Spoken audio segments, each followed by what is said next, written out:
বিকাশ ভবনের স্বয়ং রবীন্দ্রনাথ, পরনে জোব্বা, মুখে সাদা দাড়ি, যেন সামনে দাঁড়িয়ে আছেন স্বয়ং কবিগুরু রবীন্দ্রনাথ ঠাকুর। হ্যাঁ, এক ঝলক দেখলে সেটাই মনে হতে পারে সাধারণ মানুষের। আজ চাকরিহারাদের মাঝখানে স্বয়ং আবির্ভূত হলেন রবীন্দ্রনাথ ঠাকুর। শুধু এলেনই না, পুলিশদের হাতে গোলাপ ফুল তুলে দিলেন তিনি। এদিকে বিকাশ ভবনের সামনে চাকরিহারাদের অবস্থান অব্যাহত। চাকরি ফিরে পেতে মুখ্যমন্ত্রীর হস্তক্ষেপের দাবিতে অনড় তারা। শনিবার ফের করুণাময়ী থেকে বিকাশ ভবন পর্যন্ত মিছিল।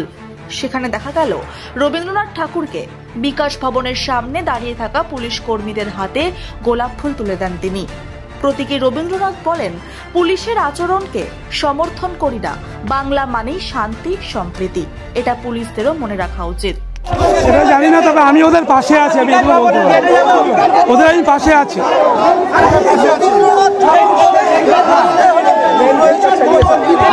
শিক্ষার জন্য, শিক্ষকদের উপরে, তাই আমি নিজেই এসেছি রবীন্দ্রনাথের দেশে। কাছেই আজকে দেখেছেন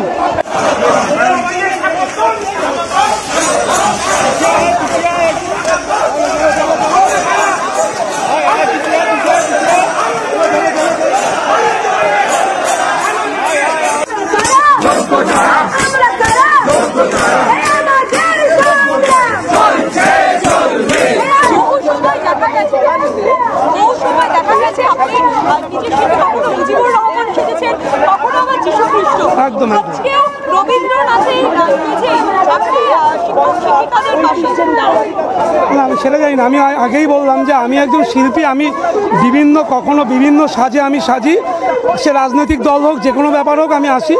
ওই যে আমি একটা কথা বললাম যে এরা, এই যে শিক্ষকরা আজকে পথে নেমেছে, তাই তাদের দুঃখী হয়ে তাদের পাশে দাঁড়াতে এসেছি, এইটুকুই আমি বলবো। হ্যাঁ, তাদের আমি দিয়ে বলছি যে আমি তাদের এই ফুলটা দিয়ে বার্তা দিতে চাই যে আমি তাদের পাশে আছি।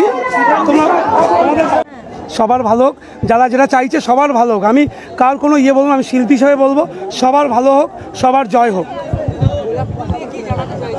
শান্তির বার্তা ভালো হোক। ওনারা নেবেন না, ফেরত করে দিয়েছে। নেবেন না। আইপিএস থেকে সবাই হচ্ছেন ভদ্র। বলুন, টিচার শিক্ষকদেরকে মেরেছেন, ওটা ভদ্র কাজ, বীর পুরুষের কাজ ছিল। কিন্তু আমরা যে রবীন্দ্রনাথ ঠাকুরকে নিয়ে এসেছি, ওটা কাপুরুষের কাজ বলে ওনারা নেবেন না। না, নিচ্ছে না, বলছেন ভদ্র করে কথা বলুন।